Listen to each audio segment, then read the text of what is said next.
following the doom that came to Gotham, it is probably for the best that I stay in this Elseworlds stage for a while to cover Gotham by Gaslight, before I move on back to the mainstream stuff. Also, it was suggested and asked for by Punisher316 on one of my community posts while I was still working on Doom that came to Gotham. So, Gotham by Gaslight is a DC Comics one-shot comic written by Brian Augustine and Mike Mignola that tells the story set in the late 1800s Gotham City when an alternate version of Bruce Wayne became Batman, around the same time when Jack the Ripper decided to move his operations from England to the US of A. As a quick refresher course for those who don't know, Jack the Ripper was an unidentified serial killer of women who was active in and around London, England's Whitechapel district back during 1989, and as he was never caught or identified, he is now considered as something of a public domain villain not tied to copyright. Most of what is known is that he killed at least 5 confirmed victims, named himself in a letter sent to the press, and his motive could have been possibly sexual sadism and or rage. So, something that by today's standards could probably be diagnosed as sexism and a mix of toxic and fragile masculinity. If Jack the Ripper was even a man, since in Fate Apocrypha the character was reimagined as a female character and an amalgamation of the children who were aborted by the prostitutes who lived in Whitechapel. Contrast to that, the version of Jack the Ripper who was in JoJo's Bizarre Adventure feels tame, even when he was turned into one of Dio's zombies.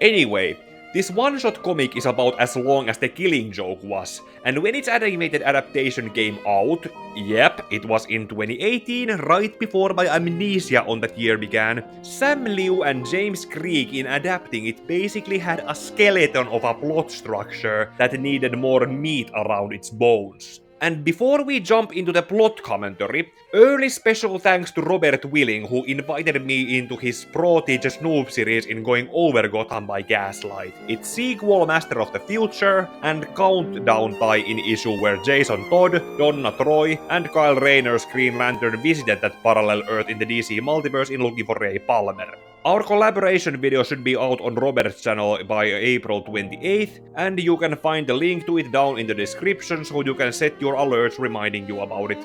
As for those other 2 stories, I will talk more about them in the review part, after I have gone through commenting on the plot of this one-shot. Here is the timecode for where the review part starts, and here is the timecode for where I will be talking about the animated movie. In the beginning here, we have a tone-setting letter from Jack the Ripper, rubbing his middle finger at the people of London for not having been smart enough to find him as he is leaving for US, and I will talk more about it in the review part. In the actual beginning, we have a flashback retelling of how this alternate Bruce Wayne's parents were killed by a highwayman, who was unable to kill Bruce as well because his shots attracted the bats to disturb him. Or so Bruce remembers this as he is recanting it as a dream to Sigmund Freud in Vienna, where he has been doing his studies on criminals being superstitious and cowardly lot, along with other locations abroad, and by now he is due to return to Gotham. Or, as he tells Freud, he needs to catch his ship to America from London in the coming week, and so we transition to that transatlantic sea cruise to Gotham. There Bruce meets up with a family friend named Jacob Packer, whose company helps the story color this world and era where it is happening. Let's just say that Jacob points out some examples of it with how these 2 are fleeing controversy to abroad, when social media does not exist to haunt them. And Jacob himself later makes some crude comments about a passing woman, which could get him cancelled today. However, as this kind of behavior was a norm back then, Bruce tolerates it while also wondering how Jacob ever managed to fit into this society. After 3 weeks on the sea, The ship arrives to Gotham where Bruce and Jacob go their separate ways as Alfred comes to pick him up and take Bruce to the Wayne Manor. Here it is also established that Bruce was away from Gotham for only 5 years in his training abroad, and during this time Alfred has, somewhat reluctantly, prepared the cape and cowl for him. But before dressing up in it, Bruce decides to go instead to meet up with Inspector Gordon, who is happy to see Bruce again after all these years and asks if he is interested to join the force. Bruce, however, just tells Gordon that he is not interested about police work, outside of learning how Gotham's crime situation has been developing in the last 5 years, to which Gordon responds by telling Bruce about a Joker reference. And then we get a page from Jack the Ripper's point of view as transitioning into Bruce making his debut as the Batman of 1889. I'm just going to comment about what Robert pointed out to me, as it working better in this era where the lack of light pollution makes Batman appear more as a shadowy figure in the darkness, more than as a man in a costume. It also works a little too well, with Batman's reputation growing as an unknown force preying in the night, and Jack the Ripper's activities have also begun to stir the public hysteria. This is discussed in a high society party where Bruce tries to establish his public persona by introducing his date to Gordon by getting her name wrong, and Gordon's superior, Commissioner Tolliver, is established to be one of those authority figures who believes that Batman and the new serial killer to be the same suspect to be hunted down. Then Bruce, after suggesting that the killer could be a sick person instead of a fantastical creature, bails away from the party, as we are then shown from the point of view of the Jack the Ripper, as he preys on a woman before killing her. And so Jack the Ripper is noticed by Tolliver and Gotham's press, which also makes Bruce spend so much time as Batman that his absence is beginning to look suspicious to Gordon when he attempts to visit him. During one of those nights, Batman comes close to catching the Ripper in hearing his victim scream, but ultimately arrives to the scene too late. Afterwards, the Ripper sends a postcard similar to his letters in London to Inspector Gordon, and Commissioner Tolliver comes to tell him that they are going to blame Bruce of being Jack the Ripper. Transitioning to the next scene, we get Gordon and Tolliver at the Wayne Manor searching for evidence against him with uniformed officers. Bruce, who has his Batman equipment well hidden, lets them do their work while enjoying his breakfast, until a clearly planted in evidence is discovered in the form of a bloody knife, and Bruce is taken into custody. The next few pages of the story are told in a montage of Bruce's inner monologue formatted like a journal on his days in the court. Jacob Backer serves as Bruce's defense attorney, and Harvey Dent as the prosecutor wants to throw Bruce under the bus, if those existed during this time. As the trial moves on, it becomes clear that Bruce is being made into a scapegoat out of desperation, and the evidence of comparing his father's medical knowledge on the killer's methods would be laughed out of the court in the modern era. Alfred also questions why Bruce doesn't explain his lack of alibi for the killings being that he is Batman, which Bruce points out that would only feed the people's desperation by seeing it as an admission of guilt and or insanity. And so the people of Gotham judge Bruce to be hanged for being Jack the Ripper. And for either name recognition or being deemed sick for his crimes, Bruce is sent to Arkham Asylum to wait for his date at the gallows, instead of Blackgate Penitentiary. Inspector Gordon, however, seems to be one of the few who believes Bruce is not Jack the Ripper, and delivers him evidence of Jack's crimes to look through in hopes of finding something that the police looked over to clear his name. Meanwhile, Jack the Ripper is shown to be holding himself back in taking advantage of his crimes being blamed at someone else. For the next in-story week, Bruce is shown struggling to find anything that could help him find a way to figure out who the real Jack the Ripper is before he is taken to the gallows. He gets more desperate when Jacob as his lawyer comes to tell him, with seemingly heavy hearts, that Bruce's appeal was denied because the powers that be don't care if they have the wrong man. At the end of the week, Bruce is at the end of his rope in getting desperate, and at the 11th hour, he finally figures out a vital clue in the murder weapon. The knife Jack the Ripper used to kill women and planted into his home to frame Bruce is from his father's old Civil War medical detachment, out of which only one person is still alive. And so with this revelation, Bruce calls Alfred to visit him so they can pull off that old escape from jail trick, where Alfred gives him his clothes and takes Bruce's place in his cell. And so Batman can prowl the streets again in hunting Jack the Ripper, whom he easily finds trying to claim his latest victim. Jack flees with Batman pursuing him like a monster in the night, with Jack managing to steal a horse carriage to leave town. Batman stays on his tail by taking horseback riding until he manages to crash Jack's carriage and confronts him while also confirming his suspicions on Jack's true identity. It's Jacob Packer, who now being caught confesses his crimes to Batman as well as explains his motives for being Jack the Ripper. It goes like this. Jacob served with Bruce's father, Thomas Wayne, during the Civil War, and after it, Thomas took Jacob with him to introduce his war buddy into the high society of the late 1800s 1%. Jacob clearly didn't fit in, but Thomas helped him in getting into a medical school, from which he then flunked out and then went into a law school, from where he just barely managed to graduate at the bottom of his class. And then Thomas, being a good friend, helped Jacob by setting up enough business for him to have a thriving law practice. Essentially what happened was that all of Jacob's accomplishments were given to him, and that more than likely developed into an imposter syndrome. Fueled by it, and probably in having gotten used to getting things from Thomas, Jacob then went to confess his feelings to Martha, Thomas's wife and Bruce's mother. The natural rejection of his confession then left Jacob humiliated and mentally obsessed with the thought that Martha, Thomas, and even young Bruce were laughing at him, which caused him to hire the Highwayman to kill them as shown at the beginning of the story. Bruce of course survived, but even with Thomas and Martha dead, Jacob was still haunted by his humiliation and saw Martha's rejection on every woman's face he met, which then caused him to become Jack the Ripper.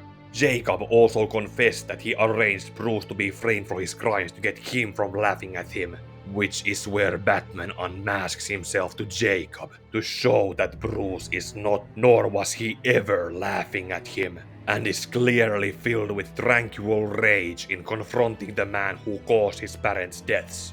But before Bruce can do anything close to what he threatens to do, Inspector Gordon and the police arrive for Jacob to confess his crimes to them as well to exonerate Bruce. Then Jacob tries to attack Batman, which causes Gordon to shoot him dead, with Batman leaving after making sure Gordon can get Bruce Wayne released from Arkham as a free man.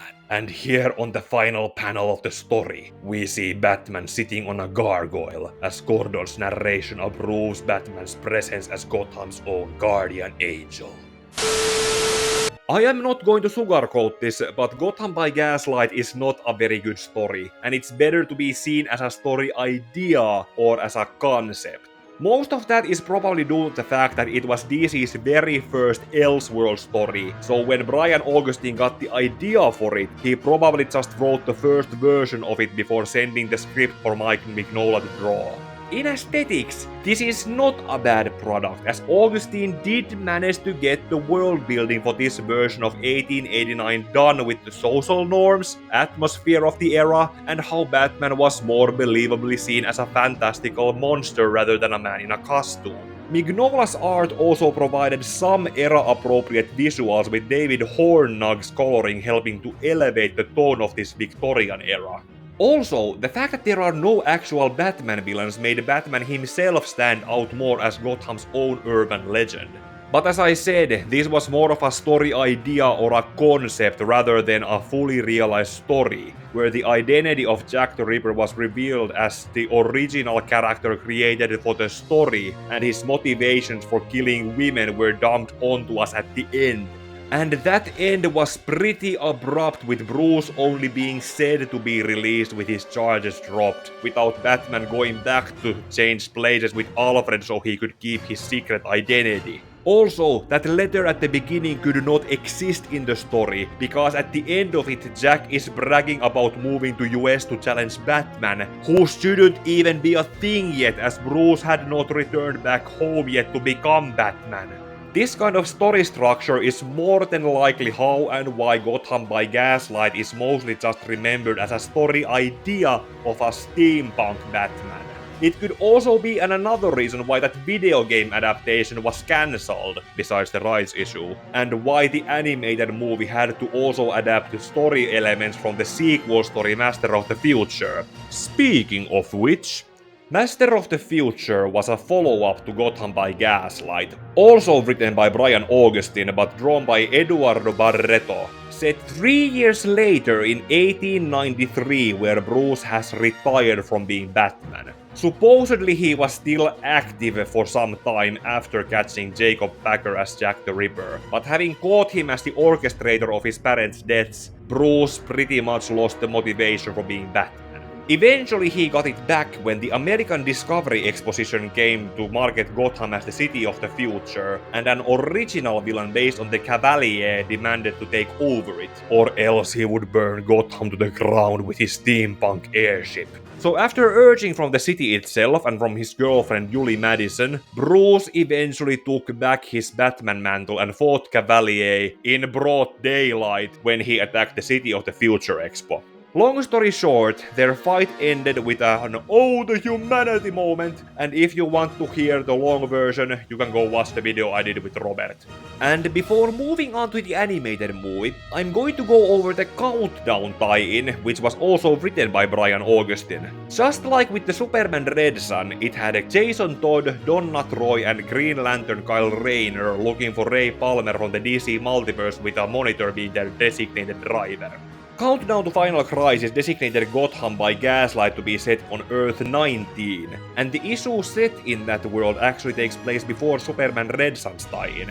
The issue was told from Jason's, Donna's, and Kyle's point of view, and the story of it was pretty much that they were previously on Earth 43, aka Batman Red Reign's vampire world, where Kyle was bitten by a vampire off-screen, but only that little that he was only projecting the infection with vampire bat-like constructs, and eventually he was cured from it with Blue Beetle's scarab. Batman himself in this issue was also portrayed more as Batman than as Bruce Wayne wearing the costume like in the main story and Master of the Future. Also, early on in Master of the Future, Bruce is shown hanging out with someone named Teddy, and the Blue Beetle in the Countdown tie-in issue is the Ted Kord version. It might be a retcon or a coincidence, but since Brian Augustine wrote all of these stories, he could have taken the chance to retcon that Teddy into being Ted Kord. Anyway, that is the rough setup I can make up on the source material, and we should so expect the animated movie to have more original ideas to make it fit the 78-minute runtime. Wow, that is longer than the Killing Joke was. So, let's take a look at how director Sam Liu, producer Bruce Timm, and writer James Krieg decided to add meat around the bones of the skeleton of a story concept.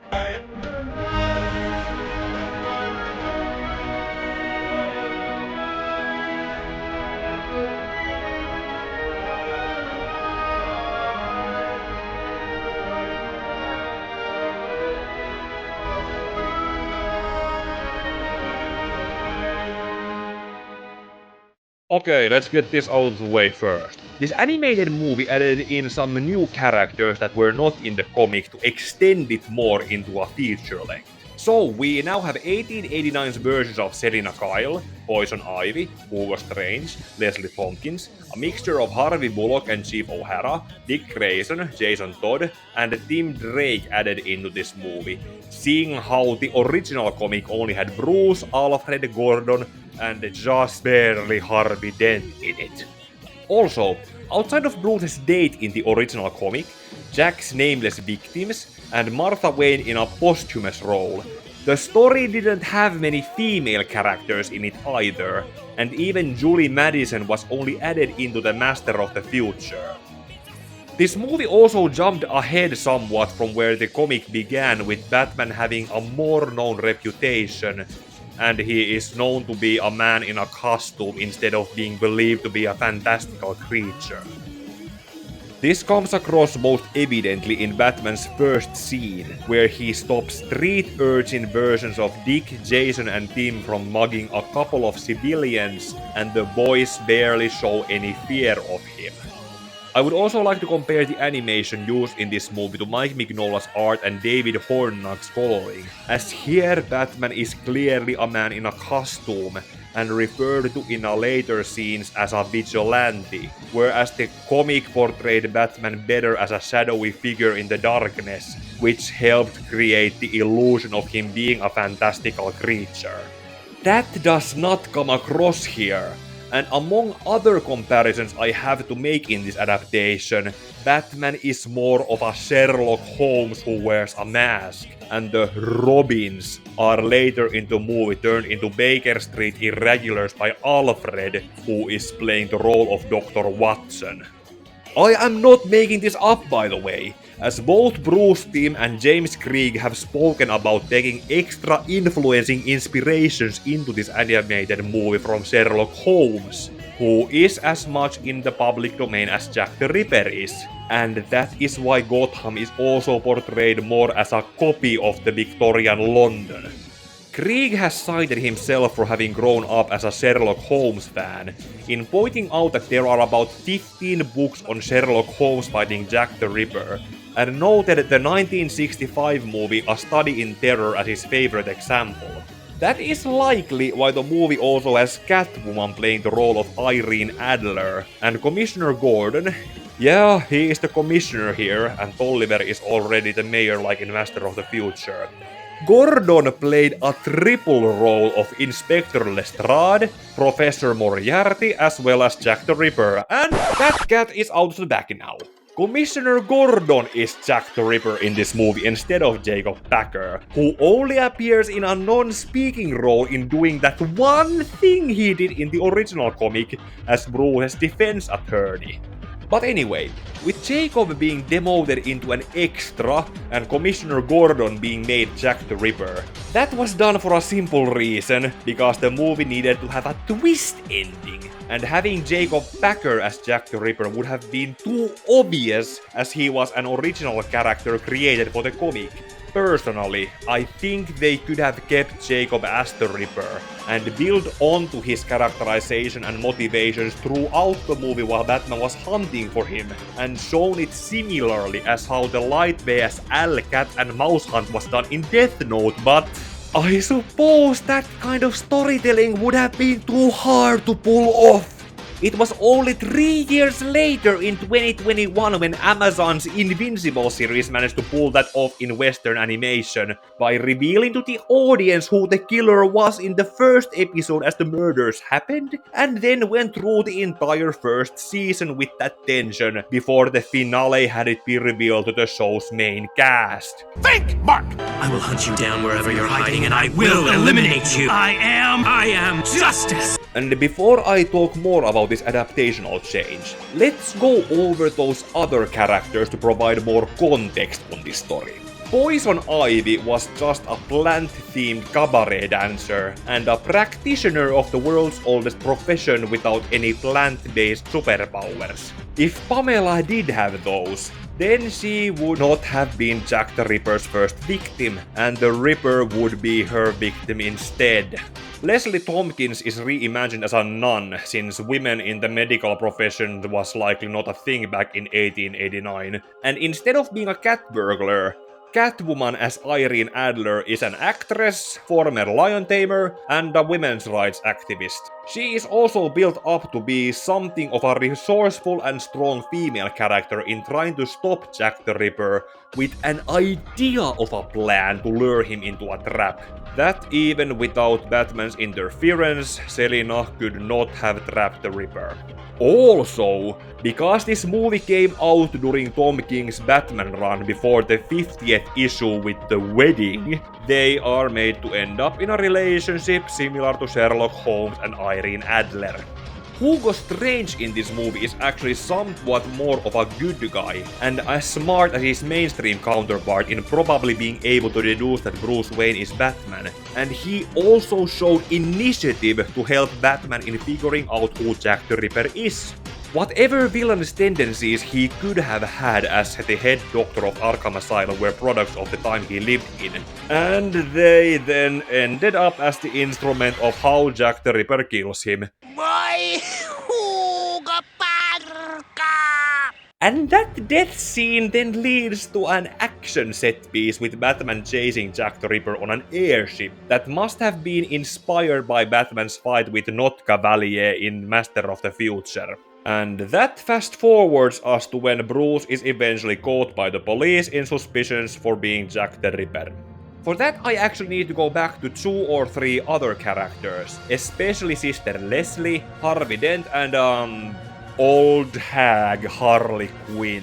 Okay, the character is actually named as Marlene Mahoney, but since she is voiced by Tara Strong in channeling her Harley Quinn voice, that is what I'm going to call her.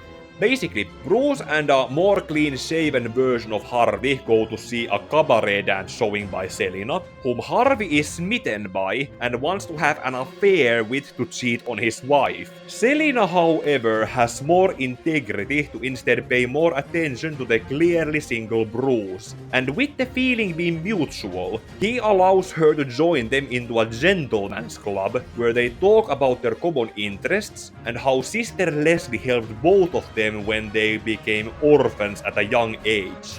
That leads to Selina mentioning that Jack the Ripper has been targeting former orphans that Sister Leslie has been taking care for, which then gives Bruce the idea that Leslie could be the Ripper's next victim. So on that hunch, Bruce rushes to Leslie's covenant where she is being confronted by Jack the Ripper, and as a devout Christian pacifist, Leslie does not fight back as she is killed by him.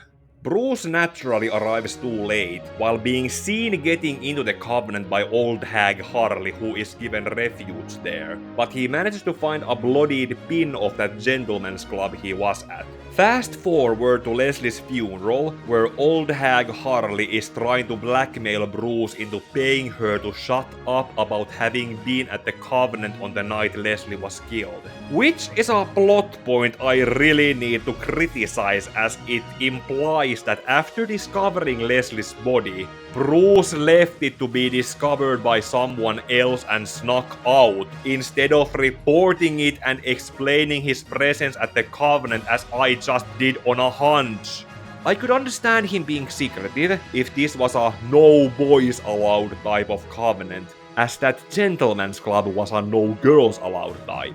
Except that earlier in the movie, Batman sent Dick, Jason, and Tim over there for Leslie to take in like all the other orphans in her care, and they were not girls. So what is it with this secrecy? Bruce could have explained this situation to both old hag Harley and to the police when he first found Leslie. I can understand wanting to build on to the circumstances where Bruce would be indirectly seen as Jack the Ripper, but this one was not very well thought through, and it could have been easily avoided.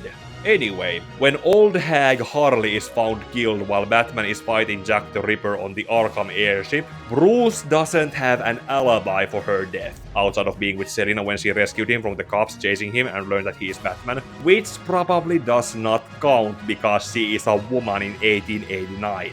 And Harvey's characterization is then thrown under the horse carriage because his motivation to stab Bruce in the back by prosecuting him as Jack the Ripper is because he is bitter over Selina choosing Bruce instead of having an affair with him to cheat on his wife. I recognize that there is being a product of your time, but I would expect Harvey Dent to have some, if any, redeeming qualities while he has not been turned into Two-Face yet. When Bruce is then deemed guilty of being Jack the Ripper, he is sent into Blackgate instead of Arkham like in the comic. So I see that as a smart fix in recognizing Bruce as sane enough not to be sentenced as a certifiable lunatic similar to those we saw in Arkham. Ultimately, when Bruce refuses to use being Batman as his alibi to be freed, Selina decides to go tell Commissioner Gordon about it as his alibi, so Bruce has to escape from Blackgate by using a Sherlock Holmes reference and by staging a prison riot with a human version of Solomon Grundy, so that he can make sure Selina won't spread his secret to too many people. And now we can come back to Commissioner Gordon being Jack the Ripper. The wham shot revealing it comes when Batman goes to Gordon's house and finds his secret room with all the evidence of his crimes and his wife, Barbara Senior, whose face has been burned by Gordon because Commissioner Gordon being Jack the Ripper is done somewhat well, but also in that kind of disturbing way when we know what kind of person he really is. In a way, he could also be seen as a composite character with his own psychopathic serial killer son, but also as a raging misogynist who would fit well into Stieg Larsson's Millennium book series. And to those people who only saw the American film adaptation with that different name, the original Swedish Man som heter kvinnor translates into English exactly as Commissioner Gordon is as Jack the Ripper. A man who hates women. This characterization is built up by having the movie earlier establish that Jack the Ripper is left-handed, which gets explained when Batman confronts Gordon in their third fight as having been born that way before the nuns who raised him whipped that behavior out of him until he was able to use both of his hands. That was likely the start of his misogynistic view on life, which was then amplified by his time in the Civil War, where his company had followers who were the original Jack the Ripper's targeted victims, aka prostitutes who infected them with syphilis, which led to more deaths than the war itself. Okay, that can work on why Gordon could have a misogynistic worldview on nuns and prostitutes, but why would he bother to get married to a woman and then choose to see all the women, be they adults, children, his own wife and daughter, as the same? There is making your point, and then there is pushing it a little too far, and that is even before reminding us that this is supposed to be Commissioner Gordon. On a positive note, his combat prowess in being a superior fighter than Batman is explained pretty well in how he is able to win and escape from Batman in 2 out of the 3 fights they have, as this version of Gordon is a Civil War veteran as well as an amateur boxing champion, and Batman is relatively at an earlier stage in his career. We clearly have an actual combat veteran going up against a soldier on his first combat tour after coming out of the boot camp. This also adds another layer on how Gordon as Jack the Ripper was able to fight his way out of the trap Selina tried to lure him into after the element of surprise wore off. Oh, and another thing adapted from Master of the Future. Batman and Gordon as Jack have their final confrontation at the World of Tomorrow Expo, where Selina originally went to try tell Gordon about Bruce being Batman to exonerate him of being charged as Jack the Ripper, while Batman had found Gordon's secret room. It ends up getting set ablaze because of a broken gas lamp falling onto the chair cushion in the Ferris wheel, and it spreads while Batman and Gordon fight. Gordon, when defeated and handcuffed to a railing, then walks into the fire rather than be taken in, and then the movie just ends with Alfred and the Robins coming to help Batman and Selina out of the fire quickly.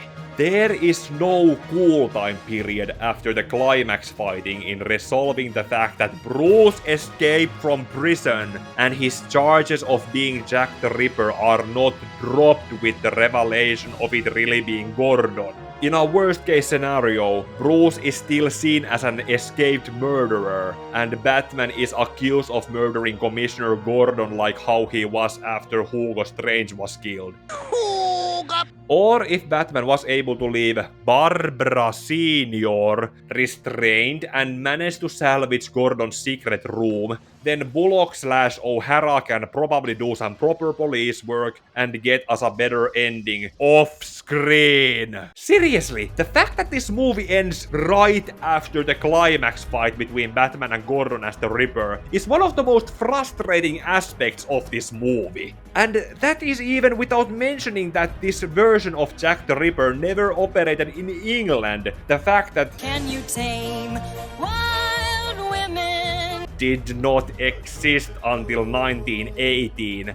That whole subplot with old hag Harley, and that bat cycle works a little too well for something that was only invented 4 years earlier in 1885. Okay, before I end this video, let's go over the cast of actors who voiced these characters.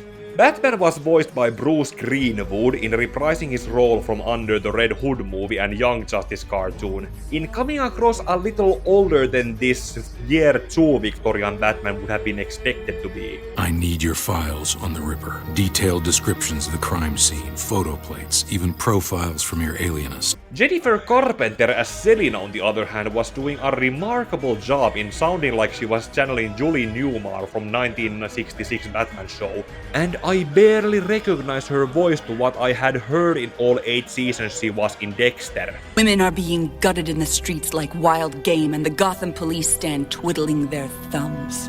Anthony Head as Alfred, on the other hand, was a case of what the hell took you so long? But ultimately casting Giles as Alfred just came across as rather flat. Nothing at all, sir. I presumed, and I presumed incorrectly. What have you there? Grey Delisle, or Grey Griffin, which one is it? Was then cast to voice Leslie Tompkins, which showed her now also voicing an older woman, but she also voiced Selina in her singing part. Bruce, the latest victim was one of our orphanage girls. It was Pamela. Wild women. Yuri Lowenthal as Harvey Dent, on the other hand, was a far cry to what I praised Patrick Fabian for in Doom That Came to Gotham. Because does this sound like Harvey Dent to you?